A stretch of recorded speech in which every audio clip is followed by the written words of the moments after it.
High guys, welcome to my channel unique math স্টাডিতে সবাইকে স্বাগত।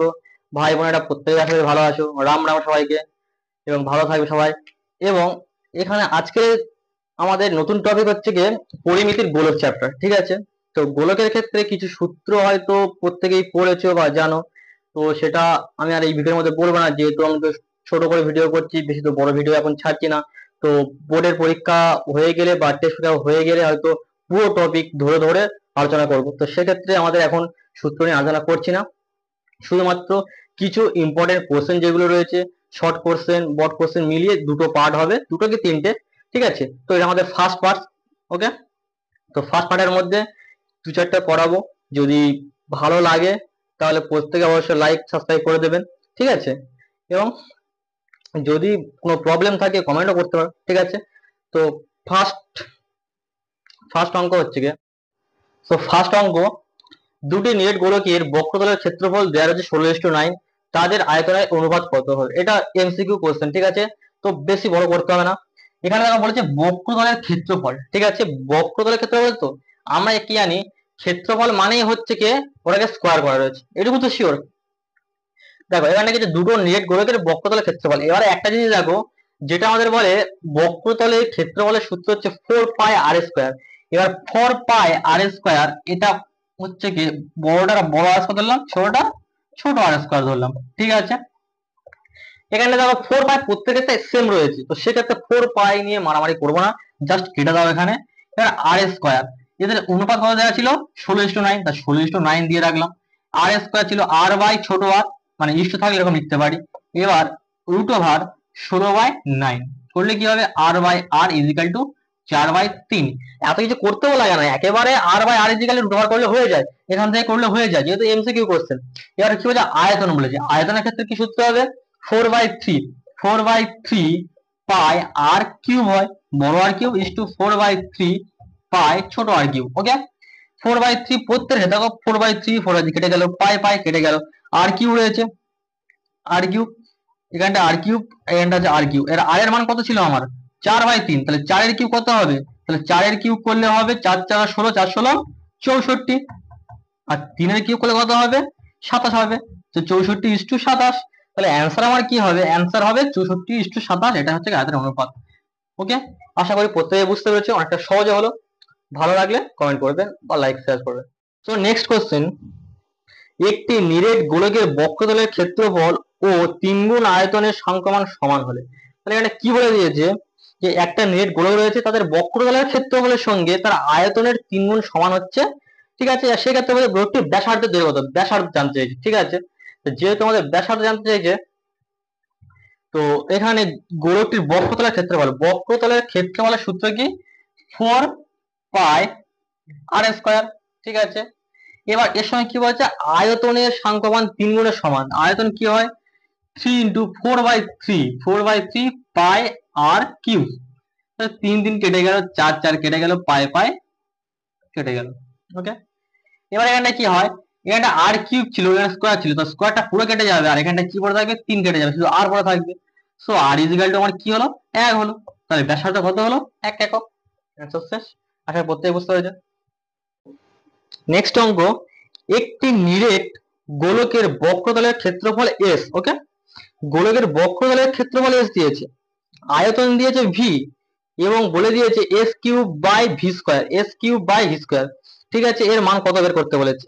ওকে, তাহলে বক্রতলের ক্ষেত্রফল এস, আয়তন ভি, বক্রতলের ক্ষেত্রফল কি বলছে এস বলে দিয়েছে। তাহলে বক্রতলের ক্ষেত্রফল কি এস বলেছে, তাহলে বক্রতলের ক্ষেত্রফল সূত্র কি আমার, বক্রতলের ক্ষেত্রফলের সূত্র হচ্ছে কি 4πr²। ঠিক আছে, 4πr²। এবার আয়তন ভি বলেছে, তা ভি সূত্র কি হয় 4/3 পাই আর কিউব হয়। এর ওখানটায় বলে দিয়েছে s³ by v square, s³ by v square এর মান কত, s³ এর মান। ঠিক আছে, তাহলে s³ এস মানে কি ছিল আমার বক্রতলের ক্ষেত্রফল, এটা কি লেখা আছে 4πr² এর কিউব বলেছে, আর ভি স্কয়ার বলেছে, ভি স্কয়ার মানে হচ্ছে 4/3 পাই আর কিউব, একে স্কয়ার করা হচ্ছে। ঠিক আছে, এবার যদি আমরা কাটাকাটি করি, তাহলে 4 পাই আর স্কোয়ার, এটাকে আমার দুবার লিখতে হবে, 4 পাই আর স্কোয়ার, এটা 3বার লিখতে হবে, 4/3 ইন্টু 4/3 ইন্টু 4/3, পাই 3টে হবে, ওকে, পাই পাই পাই, আর কিউ করা হবে, সরি 3টে বলছি, 2টো হবে, বলা ভুল হলো, 2টো হবে, 4/3 ইন্টু পাই কি ছিল 2টো হবে, এটা কিউব ছিল, সরি এটা কিউব, এটা 4 পাই আর স্কোয়ার 3বার হয়ে গেল, ঠিক আছে। এবার এখানে 2টো পাই হলো, ইন্টু আর কিউব কটা হবে, আর কিউব দুটো দুটো হবে, ঠিক আছে। এর আমাদের স্কোয়ার ছিল, তাহলে 4 4 কেটে গেল, 4 4 কেটে গেল, ঠিক আছে। পাই একটা দুটো, পাই একটা দুটো কেটে গেল, আর কিউব রয়েছে, ঠিক আছে। এখানে আর কিউব 3 6টা হয়ে গেল, ঠিক আছে। কারণ আমরা কি জানি, যখন আমরা সূচকের অঙ্ক করেছিলাম, মাদার পাওয়ার যখন থাকবে তখন গুণ করার সময় বেস যদি একই হয়, মাদার পাওয়ার আমার যোগ হয়ে যায়, তাহলে মাদার পাওয়ার 3 আর 3 6টা হয়ে যাবে। এখানটায়ও বেস আমার একই, আর আর আর রয়েছে, মাদার পাওয়ার যোগ করে দেবো, 2 যোগ 2 যোগ 2 6 হয়ে গেল, তাহলে 3টে কেটে যাবে, 3টে সব কেটে গেল, মানে এখানে 6টা কোন সেটা কেটে গেল। নিচে কি পড়া রয়েছে, এখানে 3 রয়েছে, ঠিক আছে, এখানে শুধু 4 রয়েছে, ঠিক আছে। তাহলে দুটো 3 উপরে উঠে গেলে কি হবে, 3 থেকে 9 হবে, আর 9 আর 4 গুণ করে 3 4 36 হবে, ঠিক আছে। এবং একটা পাই রয়েছে, তাহলে একটা পাই পড়ে রয়েছে যখন, তাহলে 36 পাই হয়ে যাবে, তাহলে অ্যান্সার আমার কি হবে, অ্যান্সার হবে 36 পাই, ওকে। তো নেক্সট অঙ্ক, 8 সেমি দৈর্ঘ্যের ব্যাসার্ধের একটি নিরেট লোহার গোলককে গলিয়ে 1 সেমি দৈর্ঘ্যের ব্যাসার্ধে কয়টি নিরেট গুলি তৈরি করা যাবে। দেখো এখানে যেরকম যদি বলে দেয় যে একটা গোলক গলিয়ে ওটা দিয়ে আর কতগুলি তৈরি করা যাবে, এরকম কিছু বললে জাস্ট আমরা বড় যেটা গোলক ছিল তার আয়তনটা বের করে নেবো, করার পর ছোট গোলকের আয়তন বের করার পর তাকে ডিভাইড করে দেবো, ঠিক আছে। কারণ যেটা ধরো 10 টাকা নেওয়া হয়েছে, 10 টাকা নেওয়ার পরে যদি 2 টাকা করে কবার ভাগ করে যাবে, তাহলে 2 দিয়ে যদি আমি ভাগ করি 10 টাকা 5বার পাওয়া যাবে। ঠিক সেম ভাবে যেটা বড় গোলক হয় তার আয়তনটাকে কি করব, ছোট গোলকের আয়তন দিয়ে ভাগ করতে হয়, করলে কতগুলি সেটা পাওয়া যায়, ঠিক আছে। তো ঠিক সেম ভাবে এখানে কিন্তু 8 সেমি দৈর্ঘ্যের ব্যাসার্ধ নিরেট গোলক, তাহলে যেটা 8 সেমি দৈর্ঘ্যের ব্যাসার্ধ তার আগে আমরা আয়তন বের করে নেবো, ঠিক আছে,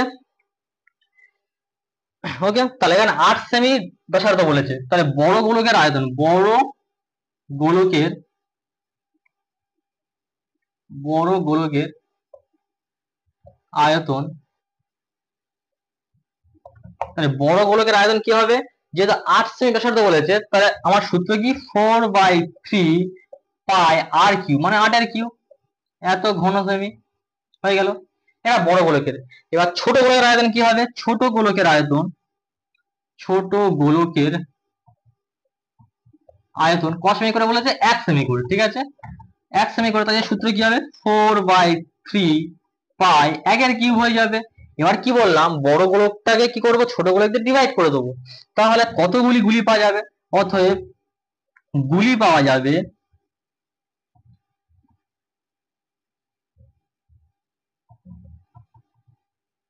তাহলে বড়টা উপরে লিখবো 4/3 পাই আর কিউব, মানে কি 8 ইন্টু 8 ইন্টু 8, আর ছোটটা কি হবে 4/3 পাই ইন্টু 1 ইন্টু 1 ইন্টু 1, তাহলে 4/3 4/3 কেটে গেল, পাই পাই কেটে গেল, আর 3টে 8 গুণ করে কত হয় 512, ওকে, আর নিচে 1 করে থাকবে, তাহলে 512টি পাওয়া যাবে, ওকে। তো আশা প্রত্যেকে বুঝতে পেরেছো, যদি না বুঝতে পারো আর একবার ব্যাক করে দেখে দেবেন, পুরো ক্লিয়ার হয়ে যাবে।